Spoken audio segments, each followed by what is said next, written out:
Chapter 10. The Proverbs of Solomon. A wise son maketh a glad father, but a foolish son is the heaviness of his mother. Treasures of wickedness profit nothing, but righteousness delivereth from death. The Lord will not suffer the soul of the righteous to famish, but he casteth away the substance of the wicked.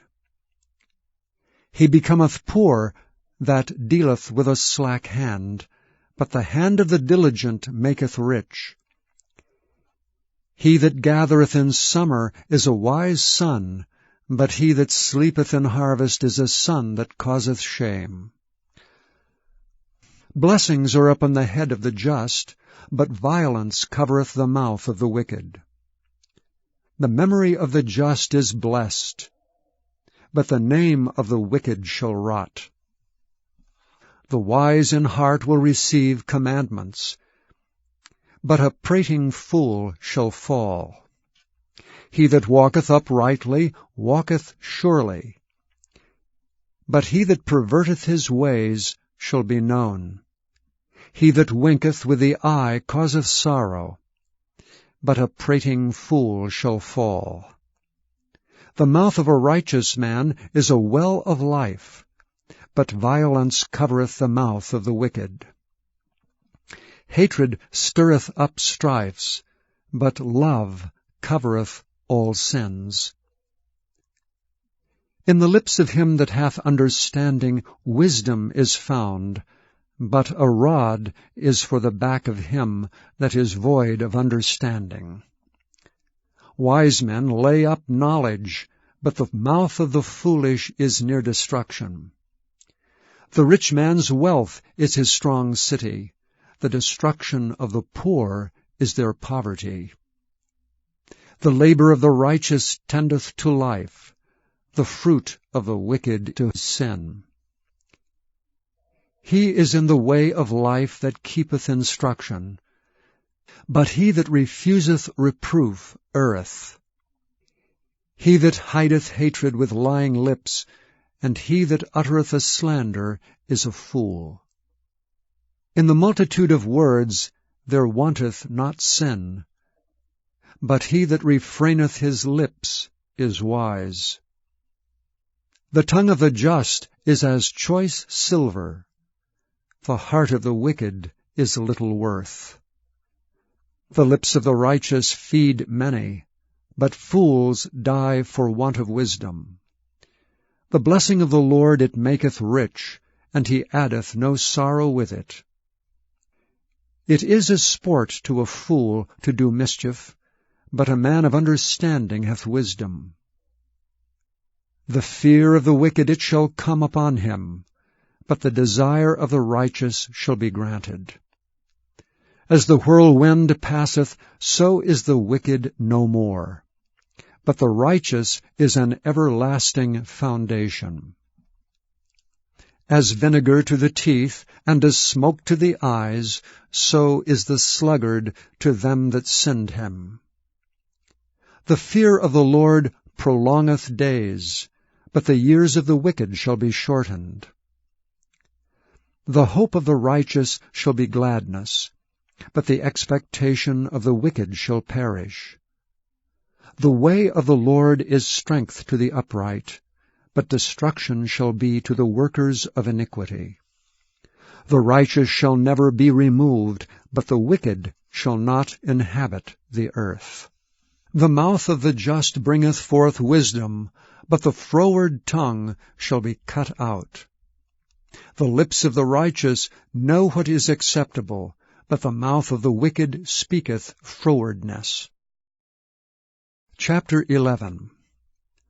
A false balance is abomination to the Lord, but a just weight is his delight.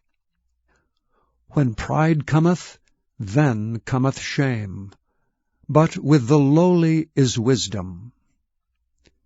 The integrity of the upright shall guide them, but the perverseness of transgressors shall destroy them.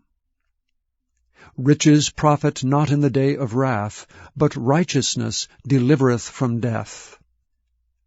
The righteousness of the perfect shall direct his way, but the wicked shall fall by his own wickedness.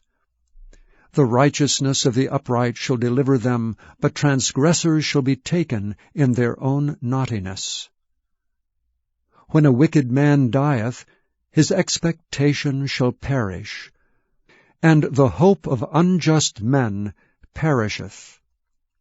The righteous is delivered out of trouble, and the wicked cometh in his stead. An hypocrite with his mouth destroyeth his neighbor, but through knowledge shall the just be delivered. When it goeth well with the righteous, the city rejoiceth, and when the wicked perish, there is shouting.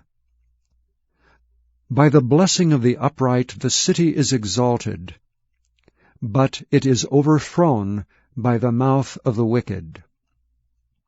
He that is void of wisdom despiseth his neighbor, but a man of understanding holdeth his peace. A talebearer revealeth secrets, but he that is of a faithful spirit concealeth the matter. Where no counsel is, the people fall, but in the multitude of counselors there is safety. He that is surety for a stranger shall smart for it, and he that hateth suretyship is sure. A gracious woman retaineth honor, and strong men retain riches. The merciful man doeth good to his own soul, but he that is cruel troubleth his own flesh. The wicked worketh a deceitful work, but to him that soweth righteousness shall be a sure reward. As righteousness tendeth to life, so he that pursueth evil pursueth it to his own death. They that are of a froward heart are abomination to the Lord, but such as are upright in their way are his delight. Though hand join in hand, the wicked shall not be unpunished, but the seed of the righteous shall be delivered. As a jewel of gold in a swine's snout, so is a fair woman which is without discretion.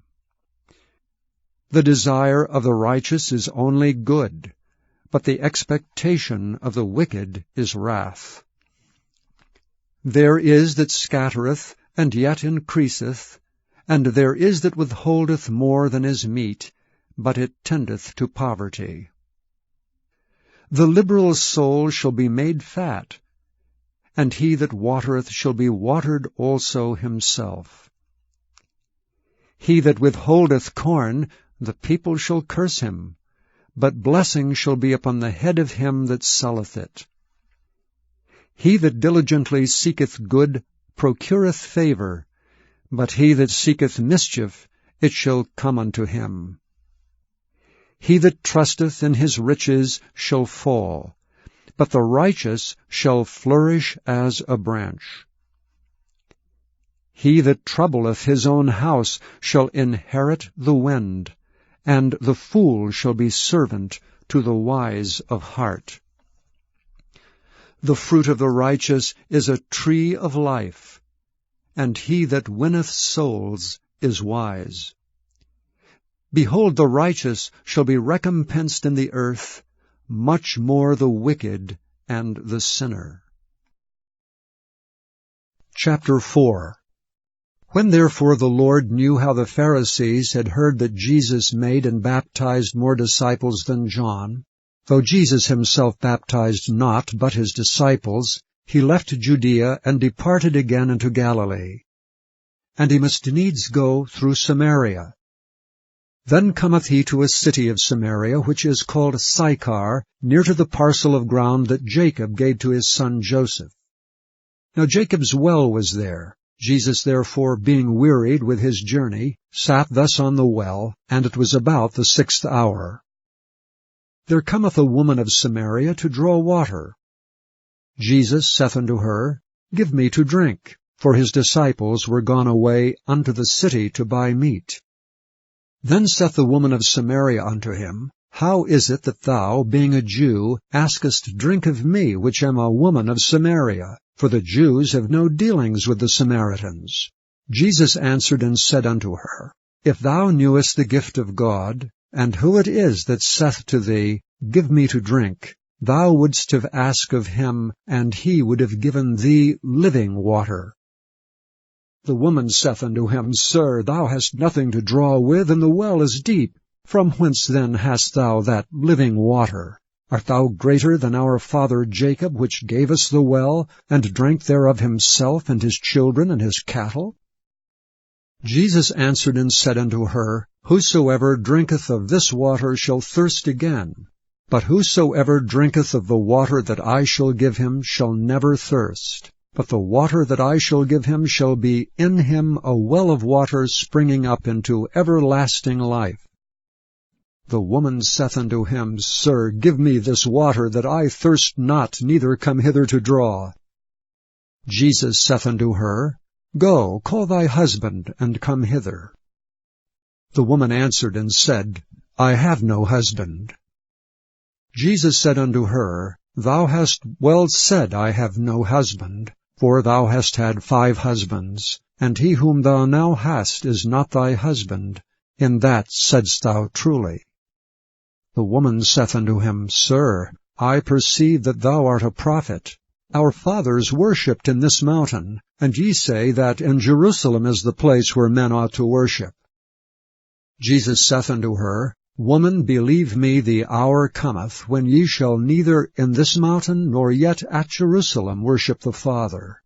Ye worship ye know not what. We know what we worship, for salvation is of the Jews. But the hour cometh, and now is, when the true worshippers shall worship the Father in spirit and in truth, for the Father seeketh such to worship him. God is a spirit, and they that worship him must worship him in spirit and in truth. The woman saith unto him, I know that Messias cometh, which is called Christ. When he is come, he will tell us all things. Jesus saith unto her, I that speak unto thee am he. And upon this came his disciples, and marveled that he talked with the woman. Yet no man said, What seekest thou? Or why talkest thou with her? The woman then left her water pot, and went her way into the city, and saith to the men, Come, see a man which told me all things that ever I did. Is not this the Christ? Then they went out of the city, and came unto him. In the meanwhile his disciples prayed him, saying, Master, eat. But he said unto them, I have meat to eat, that ye know not of. Therefore said the disciples one to another, If any man brought him aught to eat? Jesus saith unto them, My meat is to do the will of him that sent me, and to finish his work. Say not ye that there are yet 4 months, and then cometh harvest? Behold, I say unto you, Lift up your eyes, and look on the fields, for they are white already to harvest. And he that reapeth receiveth wages, and gathereth fruit unto life eternal, that both he that soweth and he that reapeth may rejoice together. And herein is that saying true, One soweth, and another reapeth. I sent you to reap that whereon ye bestowed no labor. Other men labored, and ye are entered into their labors. And many of the Samaritans of that city believed on him for the saying of the woman, which testified, He told me all that ever I did. So when the Samaritans were come unto him, they besought him that he would tarry with them, and he abode there 2 days. And many more believed because of his own word, and said unto the woman, Now we believe not because of thy saying, for we have heard him ourselves, and know that this is indeed the Christ, the Saviour of the world. Now after 2 days he departed thence, and went into Galilee. For Jesus himself testified that a prophet hath no honor in his own country. Then when he was come into Galilee, the Galileans received him, having seen all the things that he did at Jerusalem at the feast, for they also went unto the feast. So Jesus came again into Cana of Galilee, where he made the water wine. And there was a certain nobleman whose son was sick at Capernaum. When he heard that Jesus was come out of Judea into Galilee, he went unto him, and besought him that he would come down and heal his son, for he was at the point of death. Then said Jesus unto him, Except ye see signs and wonders, ye will not believe. The nobleman saith unto him, Sir, come down ere my child die. Jesus saith unto him, Go thy way, thy son liveth. And the man believed the word that Jesus had spoken unto him, and he went his way. And as he was now going down, his servants met him, and told him, saying, Thy son liveth. Then inquired he of them the hour when he began to amend. And they said unto him, Yesterday at the 7th hour the fever left him. So the father knew that it was at the same hour in the which Jesus said unto him, Thy son liveth, and himself believed, and his whole house. This is again the second miracle that Jesus did when he was come out of Judea into Galilee. Please visit YesTheBible.com.